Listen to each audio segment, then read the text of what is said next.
So this building has really dark energy. I pass it on the road sometimes going through Portland, and each time I have passed by it, I have gone, whoa, there is some really yucky energy in that building. Mind you, I have not walked by this building, I have merely driven by. So I thought I'd go ahead and do a reading of this building just from pictures I find on the internet. And then in the second half, I'll research what the hell this building was, and we'll find out together what happened here. I think that there are definitely apparitions active in this building. Some of them have a very languid, sad, depressing energy, just grief, just sorrow. Others are really violent and uncontrollable. And it's really not a violence of malice. It's the kind of violence that is just like confused. But I think that there are definitely rooms in this place that are haunted and known to be haunted. The building is on 30th and Stark. It's called Laurelhurst Village. It is an assisted living facility these days. I assume from all of the religious symbols on the building that there is some sort of religious affiliation to this assisted living. I think this building dates back to the 1920s or 30s. If I had to guess an exact year, I would say 1932.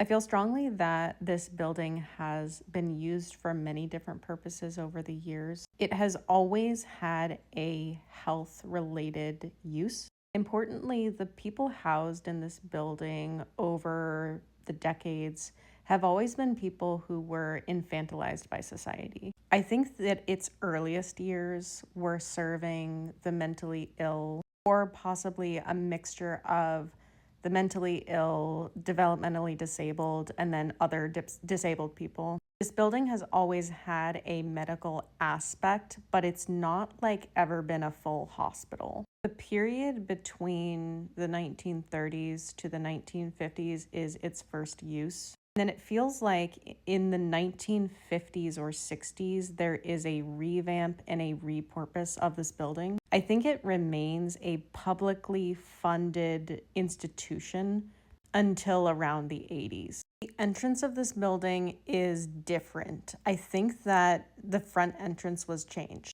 I think that its location moved, and I think a whole second half of the building was built. This 1950s or 60s section does not bear the darkness of the building. This is an inside view that I got from the assisted living website. This is a positive area of the building. I can feel that it is the newer section. There were beautiful gardens here. It feels related to the Gilded Age / early 1900s Kellogg influenced belief in like fitness and eating more fiber and being a vegetarian. It feels like this place was trying to be a reform center. I also feel that its residents were expected to die here. There is a very dark, not only are the people who are kept here sort of abandoned by their families and abused by the staff, but I think also the people who lived here had no advocates. Nobody ever found out what happened to them.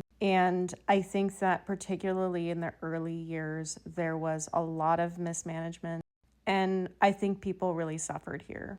I don't know where on the building this would exist, but it's very clearly dark to me. It almost looks like a hospital emergency opening to me. I see people in cages or cells. I think there are people who were left alone to sit in their own excrement for long periods of time. The darkest part of this building is off towards the right, and then the new section is off towards the left, which is interesting. If you continue down the street to the right here, you end up here.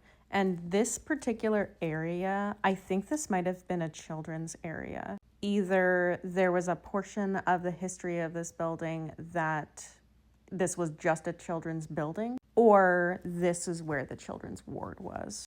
This room feels really dark to me.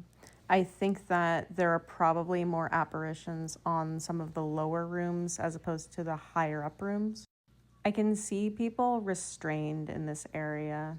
I don't know if it was exactly this room, but I think that it was in this area of the building. It's like windowless and sad, and it just has a lot of negativity to me. If I had to guess, I would say this building has always housed either the mentally ill or the quote unquote invalid of the time. I don't think anyone who's ever been housed here has been like a full member of society. I think they've always been marginalized type people. And today, the marginalized that live there are the elderly.